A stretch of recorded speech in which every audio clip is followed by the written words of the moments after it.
ManorLords. Slow, smart, and surprisingly brutal. ManorLords is a city builder that refuses to rush you. It doesn't flood you with bonuses, it doesn't hold your hand, and it absolutely does not forgive bad decisions. After spending countless hours with ManorLords, I can say this. It isn't for everyone, but it knows exactly what it wants to be.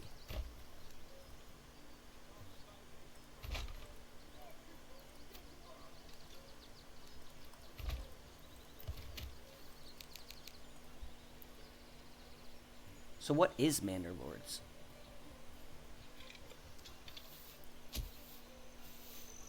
ManorLords is a medieval city building and strategy game focused on realism, organic growth, and a long-term planning. You start with almost nothing, a few families, limited resources, and a lot of land that really looks inviting until winter hits you. From the start, the game pushes you to think like a medieval lord and not a modern city planner.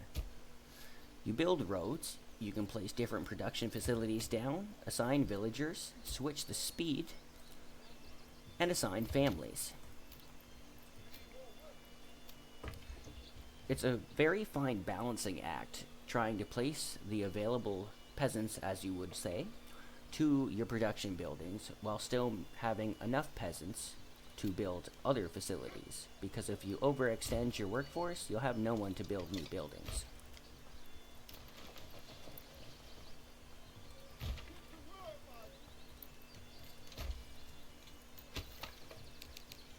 You can increase the speed in the bottom right hand corner, keep an eye on the months, also in the right hand corner.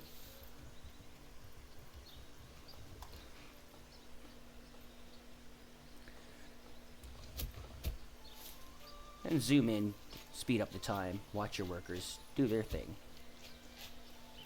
The biggest strength of ManorLords is how natural everything feels. Cities grow along roads instead of rigid grids. You're able to bend the curvature of the roads instead of having just simple square ridges for roads. Houses expand into plots, and villages slowly turn into towns. But growth is always tied to population. And population is always limited. If you build too fast, you'll cripple your workforce. If you build too slow, your settlement will stagnate. It's a constant balancing act, and the game never stops testing you.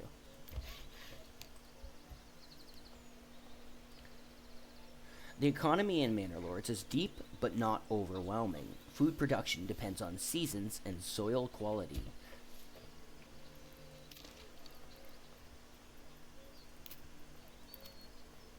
As you can see here, dark green means you're good to go. Yellow means not so much, and obviously orange and red means it's definitely a no-go. Storage and supply chains actually matter, and winter isn't just a visual change, it's a real threat. You can leave stocks exposed, food stocks exposed, and if you don't store them properly, your villagers may eventually starve. When things go wrong, the game doesn't explode into chaos, it slowly unravels, and that makes every mistake feel earned.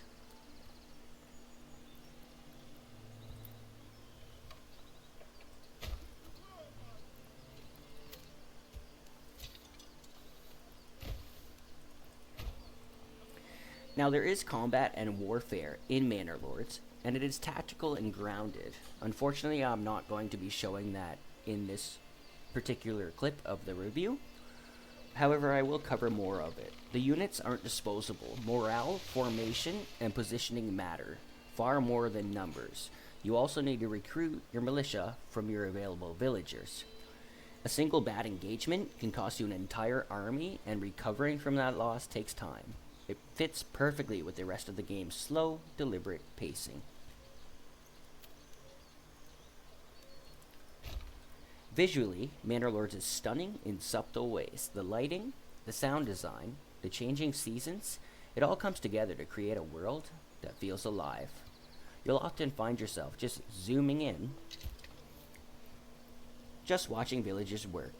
And that sense of immersion is one of the game's biggest achievements. ManorLords excels at immersion, realism, and meaningful decision making. That said, its slow pace and lack of instant gratification may turn some players away. This is a game that demands patience, but also rewards it. ManorLords doesn't try to reinvent the genre, it refines it. If you enjoy city builders that trust the player and embrace realism, ManorLords is absolutely worth your time. If you enjoyed my review, drop a like and subscribe. Many of my current viewers have not subscribed or dropped a comment.